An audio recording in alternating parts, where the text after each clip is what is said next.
Hi everyone, welcome to my another video. সবাইকে আমার আরেকটা ভিডিওতে ওয়েলকাম। সবাইকে গুড মর্নিং জানাচ্ছি। এখন যতটা স্বতঃস্ফূর্তভাবে তোমাদের সাথে কথা বলতে পারছি, 3-4 দিন ধরে একদম মনটা ভালো ছিল না। ঘরে যদি কোনো লোকের শরীর খারাপ থাকে না, একদম মন ভালো লাগে না। তো এইরকমই 3-4 দিন ধরে সুদীপের শরীরটা খারাপ ছিল, ওকে নিয়েই ব্যস্ত ছিলাম। বাড়ি থেকেই অফিস করেছে, অফিসের কাজ তো ছেড়ে রাখতে পারে না। তো খুবই অসুবিধার মধ্যে দিয়ে এই আগের সপ্তাহটা কাটিয়েছি। তো সোমবার থেকে আবার অফিসে যাওয়া শুরু করেছে। আমিও ভাবলাম যে একটু ভিডিও শ্যুট করে নিই, অনেকদিন তোমাদের সাথে কথাও হয় না, শেয়ারও করা হয় না কোনো কিছু। তো বলল সাদা পরোটা খাবে, শ্যাকা পরোটা যাকে বলে, আর তার সাথে আলুর তরকারি খাবে। একদম মুখটা তো ভালো নেই আসলে, কোনো টেস্ট পাচ্ছে না যেহেতু। তো আমি বললাম ঠিক আছে, লুচি তাহলে খেতে হবে না, লুচি খেলে অম্বল করবে। তো পরোটা সেঁকে দিচ্ছি, তার সাথে আলুর তরকারি করে দিচ্ছি, সেটাই খেয়ে যাবে, সেটাই আবার নিয়ে যাবে বলছে। তো যেরকম বলেছে সেরকমই করে দেওয়া হয়েছে তাকে। আর এরকমভাবে জ্বর না মাঝে মধ্যেই ওর আসছে যাচ্ছে, সেটাও নিজের কারণেই হয়েছে। এত রাত্রিবেলা করে কোল্ড ড্রিঙ্কস খাওয়া শুরু করেছিল, আইসক্রিম খাওয়া শুরু করেছিল মাঝে, যেটা হওয়ারই ছিল। তখন বারবার করে সাবধান করেছিলাম, তো কার কথা কে শোনে, হাতে নাতে তার ফল পেয়েছে। ভীষণ জ্বর, মানে 100, 101 এরকম তো জ্বর এসেইছে। আর সেই সময় না, মানে ওর জ্বরটা এমন বাজেভাবে আসে, মানে গা হাত পা পুড়ে যাওয়ার মতো জ্বর আসে। আর ভীষণ টেনশনের মধ্যে দিয়ে এই কটা দিন গেছে আমার। এবার বাইরে থাকি, কোথায় ডাক্তার, কোথায় দেখাবো, কি দেখাবো না দেখাবো, ও তো বলছে ডাক্তার দেখানোর দরকার নেই। তো ওষুধ খেয়ে খেয়েই মোটামুটি কমিয়েছে, প্যারাসিটামল আর মানে সব কিছু অ্যাসকোরিল মতো একটা ইয়ে আছে তোমার, কাফ সিরাপ আছে, ওইটাই খেয়ে খেয়ে ও কমিয়েছে আর কি। তারপরে তো সুদীপ অফিসে বেরিয়ে গেছে। আমি স্নান পুজো সব দিয়ে নিয়েছি, কারণ সকাল সকাল পুজোটা না সারলে না খুব একটা ভালো লাগে না।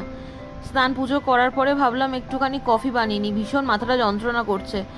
মনে হচ্ছে যেন কোন একটা সময় পার করে আসলাম আমি। মানে যখন সপ্তাহের প্রথম দিন ও অফিসে যাচ্ছে, মনে হচ্ছিল যেন এই কটা দিন আমরা একরকম দুজনে মিলে একটা ঘরের মধ্যে বন্দি ছিলাম। মানে আর তো কোথাও বেরোনো নেই, যা লাগছিল অনলাইন এনে নিচ্ছিলাম, বাইরে যাওয়ার কোনো ব্যাপার নেই। আর এইভাবেই চললো 3-4 দিন মতো।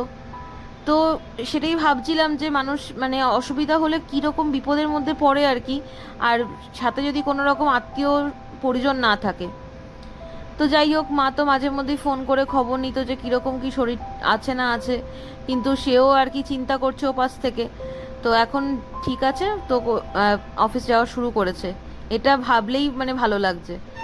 তারপরে তো একটু কফির সাথে একটু চানাচুর নিয়েছি, চানাচুরটা বেশ ভালোই লাগে খেতে, এখন সকাল বিকেল যখনই খাই না কেন শুধু চানাচুর দিয়ে কফি খেতে। তারপরে লাঞ্চ টাঞ্চ করে নিয়েছিলাম, তখন আর অত গরমের মধ্যে কি শ্যুট করব, ওই পরোটাই খেয়েছি। আর লাঞ্চ বলতে আমি আর কিছু বানাইনি আলাদা করে আমার জন্য খাবার। তারপরে বিকাল হয়ে গেছে মোটামুটি, সন্ধে টন্ধে দিয়ে দিয়েছি। এখন হঠাৎ করে দেখি পেছনের দিকে সব বিল্ডিংগুলো দেখা যাচ্ছে না, ধুলো ঝড় উঠতে শুরু করেছে। আর হাওয়াটাও দিচ্ছে, মানে এত গরম হাওয়া, মানে গাছ উড়িয়ে নিয়ে চলে যাবে কিন্তু হাওয়াটা ঠান্ডা দিচ্ছে না, হাওয়াটা গরমই দিচ্ছে। তারপরে সুদীপ অফিস থেকে এসে গেছে, ও বলে একটু খিদে পেয়েছে ওর। তো আমি একটুখানি ডালের বড়ার মতো বানিয়ে দিলাম। ডাল গুঁড়ো করাই থাকে, একটুখানি আগে থেকে একটু গরম জলে ভিজিয়ে রাখলেই 5 মিনিট থেকে 7 মিনিট ভিজিয়ে রাখলেই ডালটা ভিজে গেল।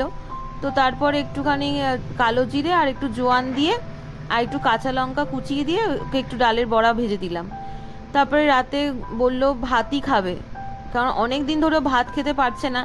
প্রথমে তো এতটা ভাত আমি নিজে দিয়ে ভাবছিলাম যে ও খাবে কি না, কিন্তু না, পুরো ভাতটার একটুখানি খায়নি, বাট বেশিরভাগটাই খেয়েছে, খুব তৃপ্তি করে খেয়েছে। ডাল সিদ্ধ ছিল, ভাত ছিল, আর আমি ওকে বলেছিলাম একটু মাছ নিয়ে আসতে। আসলে 3-4 দিন ধরে শরীর খারাপে কি খেয়েছে না খেয়েছে সে তো মানে আমার পরে ভাবলেই মানে অবাক হয়ে যাই আমি। কারণ সেভাবে কিছু খাওয়াই হয়নি, কারণ ফ্রিজে মাছ ছিল না, মাছ বাজার করা হয়নি। তো বলেছিলাম আমাকে একটা মাছ নিয়ে আসতে। তো মাছ ভাজা দিয়ে, ডাল সিদ্ধ দিয়ে আর ভাত আর এক টুকরো পেঁয়াজ দিয়েছিলাম, বললে একটা কাঁচা পেঁয়াজ দিতে।